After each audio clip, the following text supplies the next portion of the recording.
हैदराबाद में एक हैरान कर देने वाला वाकया सामने आया है, जहां 500 से ज्यादा वोटर आईडी कार्ड सड़क के किनारे एक बैग के अंदर पड़े हुए मिले। एक तरफ हैदराबाद में लोग वोटर आईडी कार्ड करेक्शन, आधार कार्ड करेक्शन कराने के लिए दर बदर फिर रहे हैं, वहीं दूसरी तरफ ऐसा केस सामने आना बहुत अफसोस की बात है। ये वाकया जलपल्ली रोड पर जलपल्ली फॉरेस्ट पार्क के करीब पहाड़ी शरीफ पुलिस स्टेशन के हुदूद में सामने आया। इस खबर ने सिर्फ लोकल लोगों को ही नहीं बल्कि पूरे शहर में इलेक्शन डॉक्यूमेंट्स की हिफाजत और इनके हैंडलिंग को लेकर कई सवाल खड़े कर दिए हैं। मिली मालूमात के मुताबिक कुछ राहगीरों ने सड़क के किनारे एक लावारिस बैग देखा। सोचिए कि बैग के अंदर नोटों के कट्टे होंगे। जब इन्होंने बैग को देखा तो इसके अंदर बड़ी तादाद में वोटर आईडी कार्ड मौजूद थे। इस मंजर को देखकर हर कोई हैरान रह गया और फौरन मीडिया और पुलिस को इत्तला दी। खबर मिलते ही पहाड़ी शरीफ पुलिस की टीम मौके पर पहुंची, बैग को अपनी हिफाजत में लिया और पूरे मामले की तहकीकात शुरू कर दी। इब्तिदाई मालूमात के मुताबिक बैग से बरामद होने वाले अक्सर voter ID card Chandragutta assembly constituency के वोटर्स के हैं। जाने के अकबरुद्दीन ओवैसी को हराने की तैयारी अभी से शुरू कर दिए बोलो। तो जाहिर सी बात है, इसमें एक बात तो साफ नजर आ रही है, एक तरफ एसआईआर का प्रोसेस चलना, दूसरी तरफ इतनी बड़ी तादाद में वोटर आईडी कार्ड मिलना एक बड़ी गड़बड़ी का संकेत हो सकता है। इतनी बड़ी तादाद में वोटर आईडी कार्ड्स का एक ही जगह इस तरह लावारिस हालत में मिलना लोगों के लिए तशवीश का सबब बन गया है। सबसे बड़ा सवाल ये उठ रहा है कि आखिर ये कार्ड किस तरह सड़क तक पहुंचे, किसकी जिम्मेदारी थी और किस मरहले पर इतनी बड़ी लापरवाही हुई। आपको बता दूं कि कई लोग वोटर आईडी कार्ड अपडेट कर दिए और इंतजार में है कि कब उनके वोटर आईडी कार्ड का करेक्शन करके उनके पास आएंगे। बहुत से एप्लीकेंट्स ने कार्ड के लिए अप्लाई किया हुआ है, लेकिन इन्हें अब तक इनके कार्ड नहीं मिले। ऐसे में सड़क पर इतनी बड़ी तादाद में वोटर आईडी कार्ड मिलना लोगों के भरोसे और भी मुतासिर कर रहा है और इलेक्शन डॉक्यूमेंट्स के मैनेजमेंट पर भी सवाल खड़े कर रहा है। पुलिस फिलहाल हर पहलू से इस मामले की जांच कर रही है। ये पता लगाया जा रहा है कि क्या ये कार्ड डिलीवरी के दौरान खो गया, किसी की लापरवाही का नतीजा है या फिर किसी और वजह से इसे यहाँ छोड़ दिया गया। पुलिस ये भी देख रही है कि बैग यहाँ किसने रखा, कब रखा और इसके पीछे असल वजह क्या थी। दूसरी तरफ इलाके के लोगों ने इस वाक़े पर गहरी फिक्र का इजहार किया है। उनका कहना है कि वोटर आईडी सिर्फ एक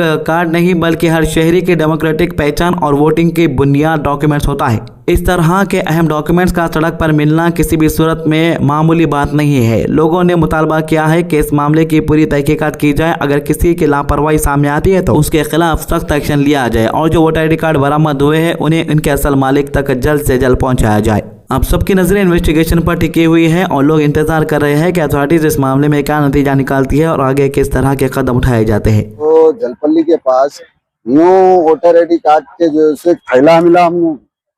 थैले में जो सो एक 500 से 600 वोटर आईडी कार्ड आए न्यू। ये लोगों के पास पहुंचने से पहले नए कार्ड आए।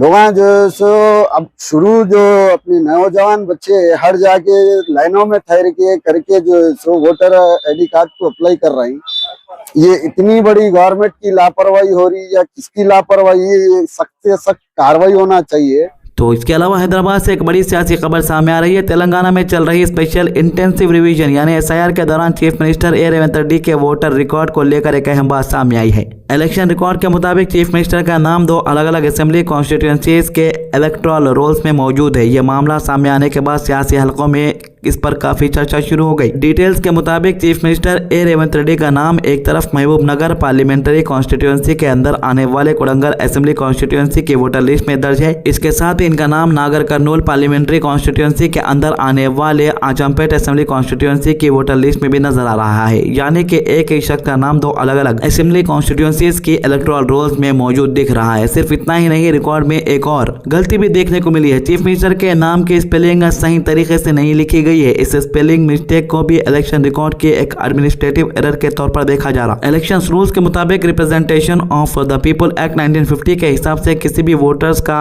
नाम एक से ज्यादा असेंबली कॉन्स्टिट्यूएंसीज के इलेक्टोरल रोल्स में रजिस्टर नहीं होना चाहिए। हर वोटर सिर्फ उसी कॉन्स्टिट्यूएंसी की वोटर लिस्ट में रजिस्टर हो सकता है जहां वो वोटिंग के लिए एलिजिबल हो। इस वजह से अगर किसी शख्स का नाम 2 अलग कॉन्स्टिट्यूएंसीज में मौजूद हो तो उसे इलेक्शन रिकॉर्ड में करेक्शन की जरूरत पड़ती है। इलेक्शन ऑफिशियल्स के मुताबिक इस तरह की गलतियों को ठीक करने के लिए इलेक्शन प्रोसेस में मुकम्मल इंतजाम मौजूद है। अगर किसी वोटर का नाम डुप्लीकेट एंट्री के साथ 2 जगह पर दर्ज हो तो उसे के लिए फॉर्म 7 जमा करना, एक्स्ट्रा एंट्री को हटाया जा सकता है। इस तरह अगर नाम के स्पेलिंग या दूसरी पर्सनल डिटेल्स में कोई गलती हो तो फॉर्म 8 के जरिए करेक्शन करवाया जा सकता है। ये forms concerned electoral registration officer यानी ERO के पास सबमिट किए जाते हैं, जिसके बाद वेरिफिकेशन प्रोसेस के बाद जरूरी करेक्शन की जाती। फिलहाल इस मामले ने तेलंगाना की सियासत में एक नई बहस को जन्म दिया है। कई लोग इसे इलेक्शन रिकॉर्ड के टेक्निकल या एडमिनिस्ट्रेटिव एरर बता रहे हैं, जबकि सियासी हलकों में इस पर अपनी अपनी राय दी जा रही है। इलेक्शन कमीशन की तरफ से वोटर लिस्ट को बिल्कुल साफ और सही बनाने के लिए स्पेशल इंटेंसिव रिवीजन का काम जारी है, जिसका मकसद डुप्लीकेट एंट्रीज, गलत डिटेल्स और गैर मुस्तहिक रजिस्ट्रेशन को पहचान कर उनमें जरूरी करेक्शन करना है।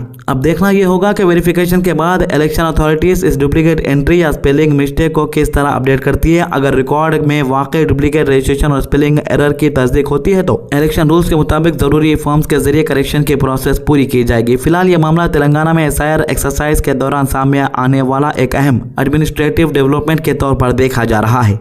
इसके अलावा हैदराबाद में टास्क फोर्स और हैदराबाद सिटी पुलिस ने 2 बड़ी एंटी ड्रग ऑपरेशन को अंजाम देते हुए 2 इंटरस्टेट हैश ऑयल रॉकेट का भांडाफोड़ कर दिया है। पुलिस ने इस ऑपरेशन के दौरान लगभग 24.956 लीटर हैश ऑयल बरामद किया है, जिसकी कीमत तकरीबन 3 करोड़ 12 लाख रुपये बताई जा रही। इस पूरे ऑपरेशन में 5 मुबैना ड्रग पेडलर्स को गिरफ्तार किया गया, जबकि 2 कंज्यूमर्स को भी पुलिस ने हिरासत में लिया। पुलिस का कहना है कि इस पूरे नेटवर्क के तार ओडिशा से जुड़े हुए हैं और इस रैकेट की तह तक पहुंचने के लिए मजीद तहकीकात जारी है। पुलिस के मुताबिक पहला ऑपरेशन एरागड्डा इलाके में टास्क फोर्स की जुबली हिल्स टीम और बोराबंडा पुलिस ने मिलकर अंजाम दिया। इस ऑपरेशन में लसंगी याकूबू उर्फ वेंकट और यंद्रपल्ली सूरी बाबू को गिरफ्तार किया गया। नामा तो ऐसा रख ले रहे योकू गेकू बोल के, जैसे इनके बाबा जापान से इंडिया को आए जैसा।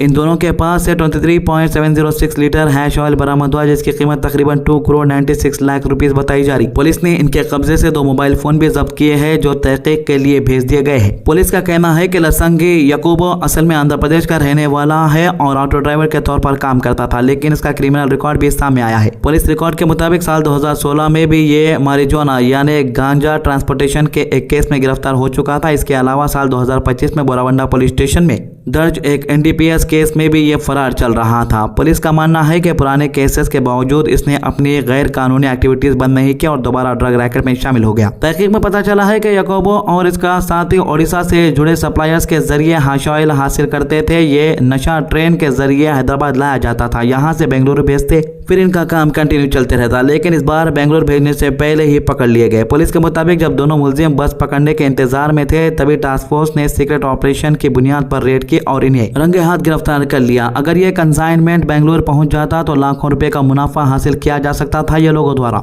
इसके बाद दूसरा operation jubilee hills road number 10 पर टास्क फोर्स की सिकंदराबाद टीम और जुबली हिल्स पुलिस ने मिलकर अंजाम दिया। इस ऑपरेशन में बी चिन्नैया पाडल, बी भरत कुमार और मोहम्मद शोएब को गिरफ्तार किया गया, जबकि बी कल्याण तेजा और टी उदय कुमार को कंज्यूमर्स के तौर पर हिरासत में लिया गया। पुलिस ने इस ऑपरेशन के दौरान 1.250 लीटर हैश ऑयल बरामद किया, जिसकी कीमत लगभग 16 लाख रुपीस बताई जा रही है। इसके साथ 75 छोटे कंटेनर्स भी जब्त किए गए, जिसमें हैश ऑयल भर कर बेचा जाता था। पुलिस ने एक मोटरसाइकिल भी कब्जे में लिया है, जिसको इस गैर कानूनी काम में इस्तेमाल किया जा रहा था। पुलिस के मुताबिक चिन्नैया पाडल हैश ऑयल सप्लाई करता था, जबकि भरत कुमार और शोएब उस हैश ऑयल को छोटे कंटेनर्स में पैक करते थे, फिर हैदराबाद के मुख्तलिफ इलाकों में ज्यादा कीमत पर फरोख्त करते। पुलिस का कहना है कि ये लोग इस गैर कानूनी धंधे से भारी मुनाफा कमा रहे थे और धीरे धीरे एक बड़ा नेटवर्क तैयार कर चुके थे। तो ये थी अभी तक की अपडेट। आज की अच्छी बात, हुजूर सल्लल्लाहु अलैहि वसल्लम ने फरमाया, चुगलखोर जन्नत में दाखिल नहीं होगा। मुस्लिम 290। हमारे चैनल को सब्सक्राइब कीजिए, वीडियोस को ज्यादा से ज्यादा लोगों तक शेयर कीजिए। अल्लाह हाफिज।